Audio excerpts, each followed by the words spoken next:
Exodus 4. Moses objected. They won't trust me. They won't listen to a word I say. They're going to say, God appear to him? Hardly. So God said, what's that in your hand? A staff. Throw it on the ground. He threw it. It became a snake. Moses jumped back fast. God said to Moses, reach out and grab it by the tail. He reached out and grabbed it, and he was holding his staff again. That's so they will trust that God appeared to you, the God of their fathers, the God of Abraham, the God of Isaac, and the God of Jacob. God then said, put your hand inside of your shirt. So he slipped his hand under his shirt and then took it out. His hand had turned leprous like snow.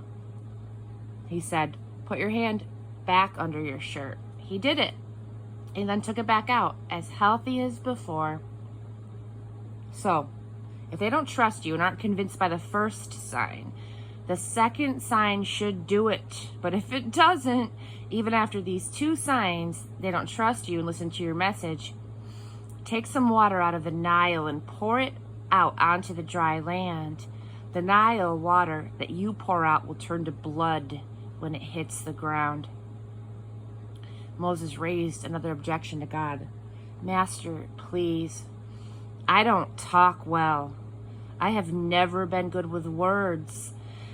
Neither before nor after you spoke to me. I stutter and stammer. God said, and who do you think made the human mouth? And who makes some mute, some deaf, some sighted, some blind? Isn't it I, God? So get along. I'll be right there with you, with your mouth. I will be right there to teach you what to say. He said, oh, Master, please, send somebody else. God got angry with Moses. Don't you have a brother, Aaron the Levite? He's good with words. I know he is. He speaks very well. In fact, at this very moment, he's on his way to meet you. When he sees you, he's going to be glad. You'll speak to him and tell him what to say. I'll be right there with you as you speak and with him as he speaks, teaching you step by step. He will speak to the people for you. He will act as your mouth, but you'll decide what comes out of it. Now, take the staff in your hand. You'll use it to do the signs. Moses went back to Jethro, his father-in-law, and said, I need to return to my relatives who are in Egypt. I want to see if they're still alive. Jethro said, go, and peace be with you. God said to Moses and Midian, go, return to Egypt. All the men who wanted to kill you are dead. So Moses took his wife and sons and put them on a donkey for the return trip to Egypt.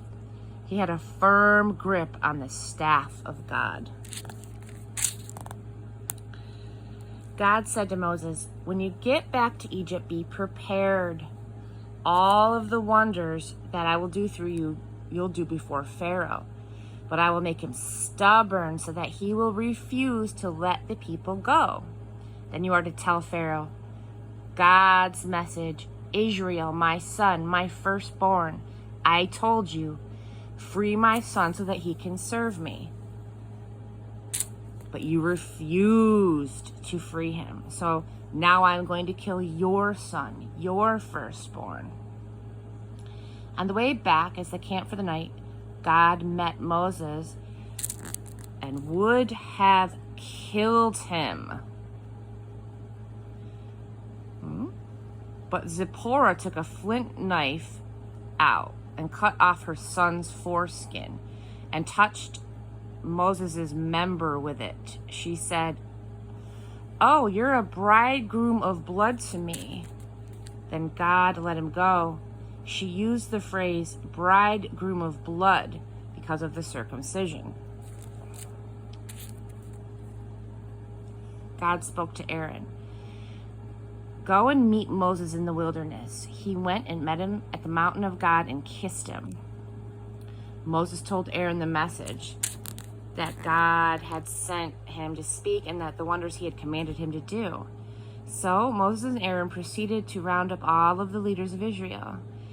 Aaron told them everything that God had told Moses and demonstrated the wonders before the people. And the people trusted and listened believingly that God was concerned with what was going on with the Israelites and knew about all of their affliction.